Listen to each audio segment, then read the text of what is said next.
This is your second day revision of chapter 2 is matter around us pure. So let's come to the topic. Our topic is processes of separation, or we can say separation of mixtures. Students, most or we can say many of the materials around us are mixture, and these mixtures have two or more than two substances mixed in them. It may not be possible to use a mixture as such in homes and in industries. So, we may require only one or two separate constituents of a mixture for our use. The various constituents of a mixture have different physical properties, such as density, solubility, size of particles, behavior towards magnet, volatility, boiling points, etc. This difference in the physical properties of constituents is used to separate them from a mixture. And the method to be used for separating a mixture depends on the nature of its constituents. Students, different mixtures are separated by using different physical processes. So, the various physical processes which are commonly used to separate the constituents of mixture are evaporation, sublimation, magnet, solvents, filtration, centrifugation, crystallization, chromatography, distillation, fractional distillation, and separating funnel. In some cases, more than one of these processes are used for separating a mixture. So, we will now discuss these one by one in brief. Okay, now our first process is evaporation. What is evaporation?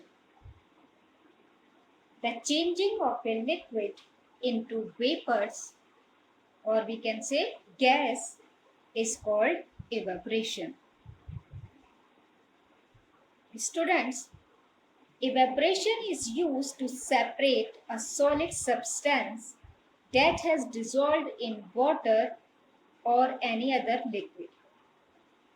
The dissolved substance is left as a solid residue when all the water or liquid has evaporated. The use of process of evaporation for separating a mixture is based on the fact that liquids vaporize easily, whereas solids do not vaporize easily. Though evaporation of a liquid can take place even at room temperature, but it is very slow at room temperature. Evaporation can be made quicker by heating the solution. If we have a mixture of common salt and water,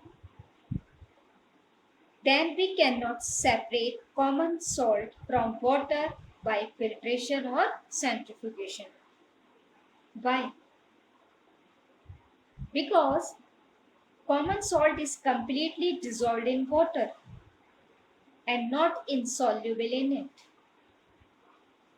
So, we can recover common salt from the salt water mixture, or we can say salt solution, by the process of evaporation. The common salt dissolved in water can be separated by the process of evaporation. For example, the solution of common salt and water is taken in a china dish, okay, and heated gently by using a burner. The water present in salt solution will form water vapor and escape into atmosphere. When all the water present in the solution of common salt and water gets evaporated, then common salt is left behind in the china dish as a white solid. Similarly, the process of evaporation is used on a large scale to obtain common salt from seawater. Seawater is trapped in shallow lakes. We can say shallow lakes, lagoons also, and allowed to stand there. After that, the heat of sun gradually evaporates water in the shallow lakes, and common salt is left behind as a solid. Clear, students? Now, sublimation. Students, we have already studied the process of sublimation in the previous chapter. We know that the changing of a solid directly into vapors on heating and of vapors into solid on cooling is called sublimation. The solid substance which undergoes sublimation is said to sublime. So, the process of sublimation is used to separate those substances from a mixture which sublime on heating. The solid substance obtained by cooling the vapors is known as sublimate. The substances like ammonium chloride, iodine, camphor, naphthalene, and anthracene sublime on heating and can be recovered in the form of a sublimate by cooling their vapors. Clear? So, this means that ammonium chloride, iodine, camphor, naphthalene, and anthracene change directly from solid to vapors on heating and from vapors to solid on cooling. Clear? So, students, most of the solid substances do not undergo sublimation. For example, substances such as common salt, or we can say sodium chloride, sand, iron fillings, sulfur, and chalk, etc., do not sublime on heating. So, the process of sublimation is used to separate that component of a solid-solid mixture which sublimes on heating. Thus, ammonium chloride, iodine, camphor, naphthalene, and anthracene can be separated from a mixture by sublimation. Okay? Now, centrifugation. Students, if we have a mixture of fine suspended particles in a liquid, we can separate it by the process of filtration by using a filter paper. This process is, however, very slow, but we can separate the suspended particles of a substance in a liquid very rapidly by using the method of centrifugation. So, it is done by using a machine called centrifuge. We can now say that centrifugation is a method for separating the suspended particles of a substance from a liquid in which the mixture is rotated at a high speed in a centrifuge. For example, separation of cream from milk. As you know, students, milk is a suspension of tiny droplets of oil, or we can say cream, in a watery liquid. The process of centrifugation is used in dairies to separate cream from milk. The milk is put in a closed container in big centrifuge machine. When the centrifuge machine is switched on, then the milk is rotated at a very high speed in its container.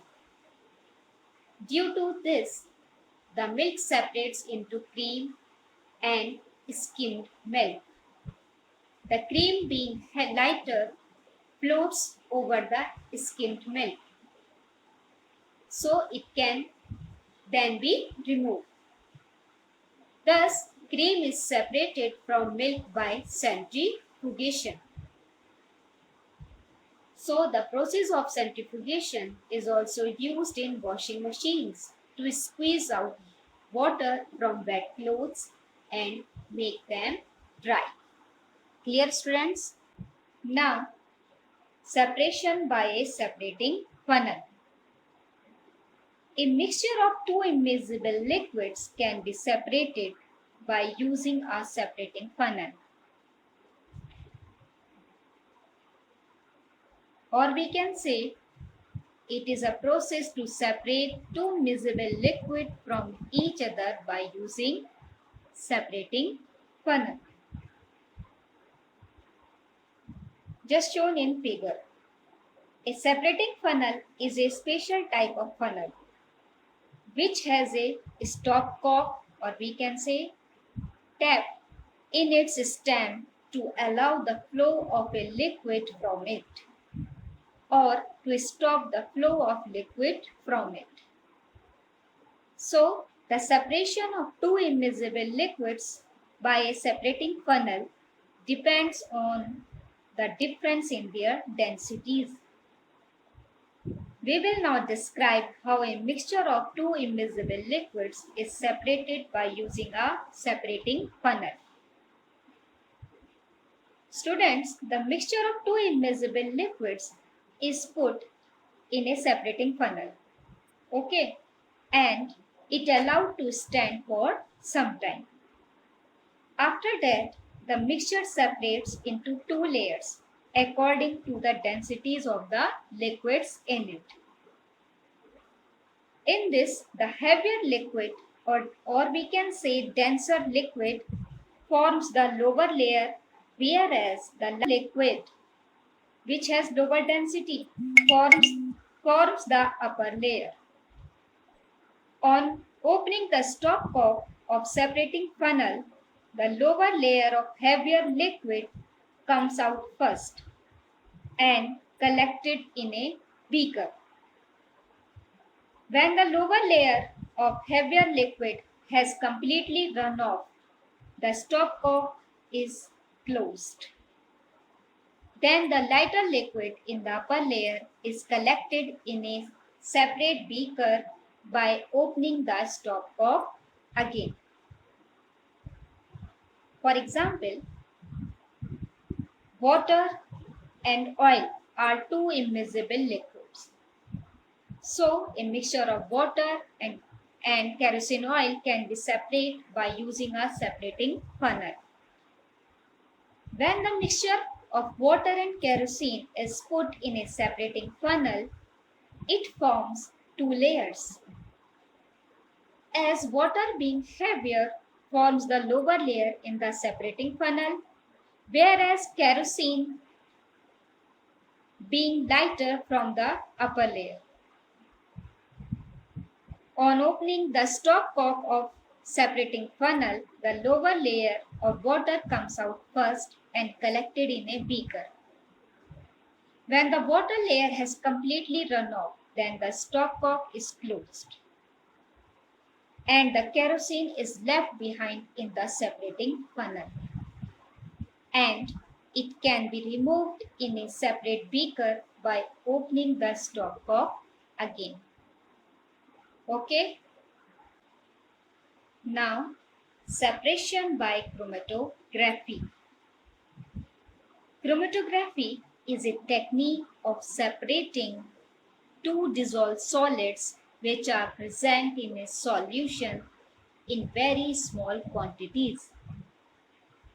There are many types of chromatography, but the simplest form is the paper chromatography. So, we will study only paper chromatography in this class. By using paper chromatography, we can separate two or more different substances present in the same solution. So students, this separation is based on the fact that though two or more substances are soluble in the same solvent, but their solubilities may be different. Some may be more soluble than the others. For example, black ink contains a number of dyes dissolved in water.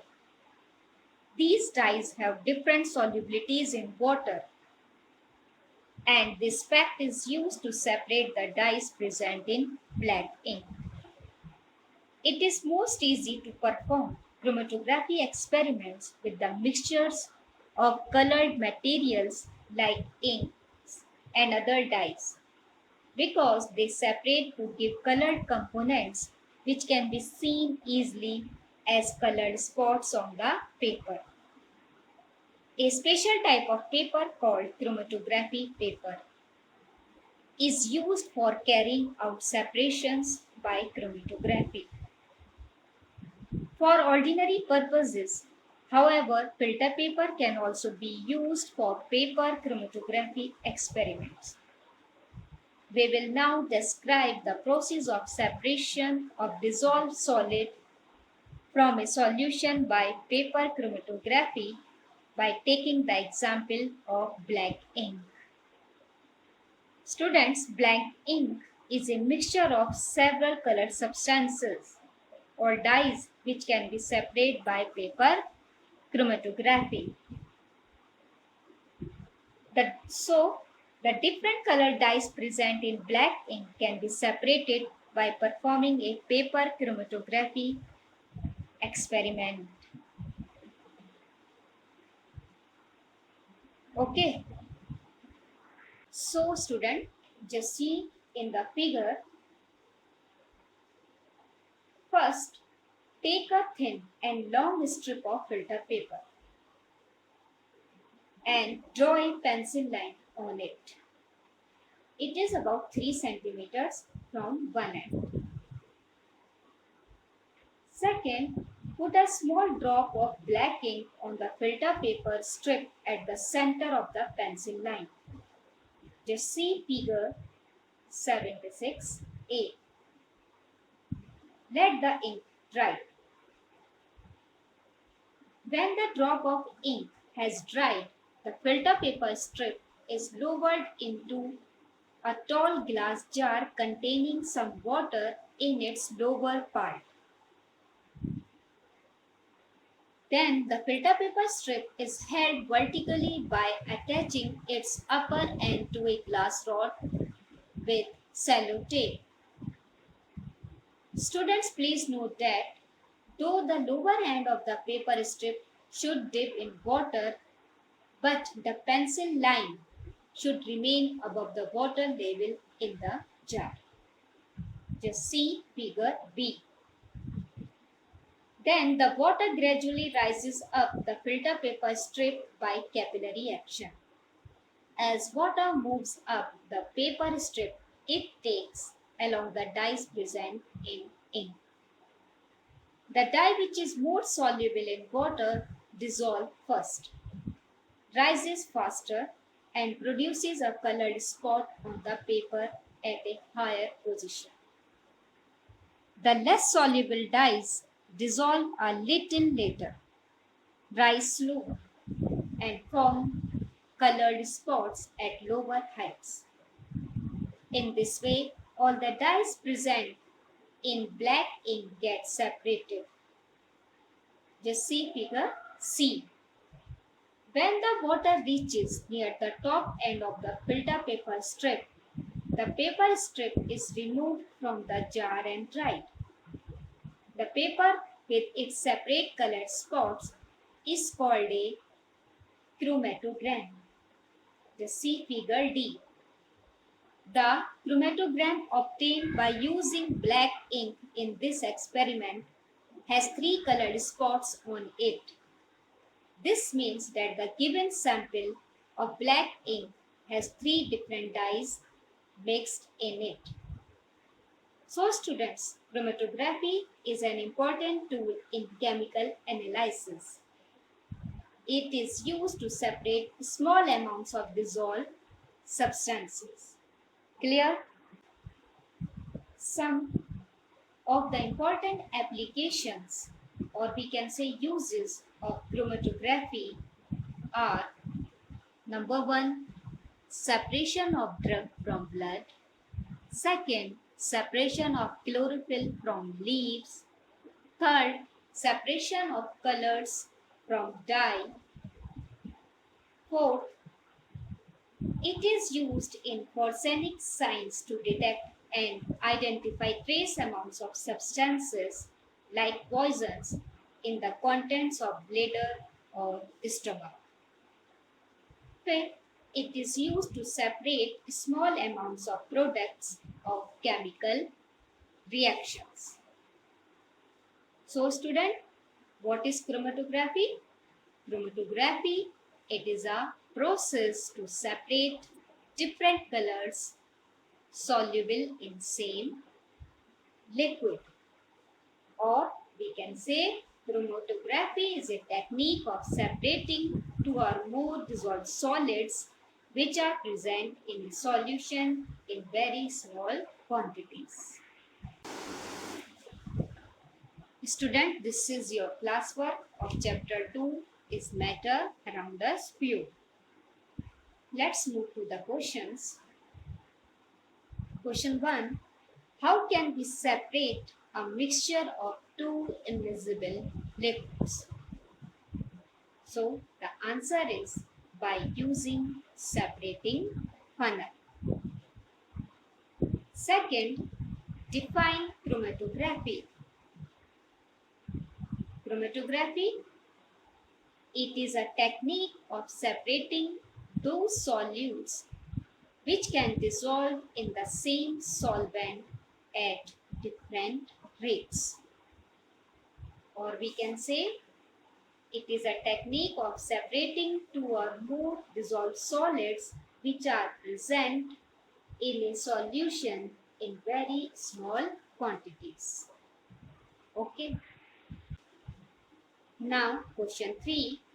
Salt can be recovered from its solution by evaporation. Can you suggest any other technique also? So the answer is crystallization. Fourth, write any two applications of chromatography. The answer is number 1, to separate colors in a dye. Second, to separate pigment from natural colors. Now question 5, fill in the blanks. Number 1, a dash solution is a heterogeneous mixture. The answer is colloidal. A colloidal solution is a heterogeneous mixture. Second, the dash is used to purify solids. The answer is crystallization. The crystallization is used to purify solids. Students, this is the homework solution of day 1. So, let's move to the question and answers. Question 1. Name the technique to separate. Number 1. Butter from curd. The technique used to butter from curd is centrifugation. Second, iron pins from sand. The answer is magnetic separation.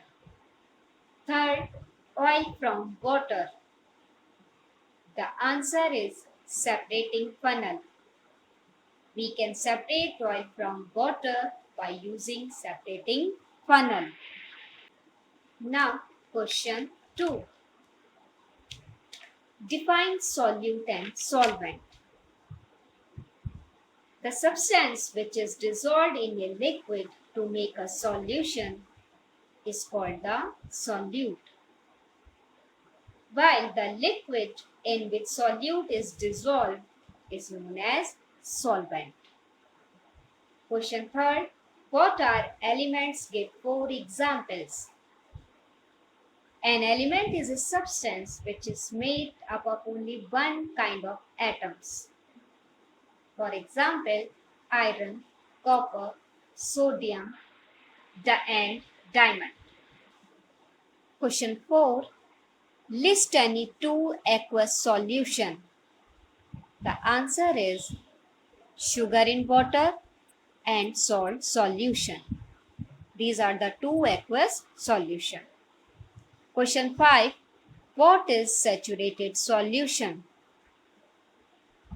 A saturated solution is a solution which contains the maximum amount of solute that has been dissolved at a given temperature.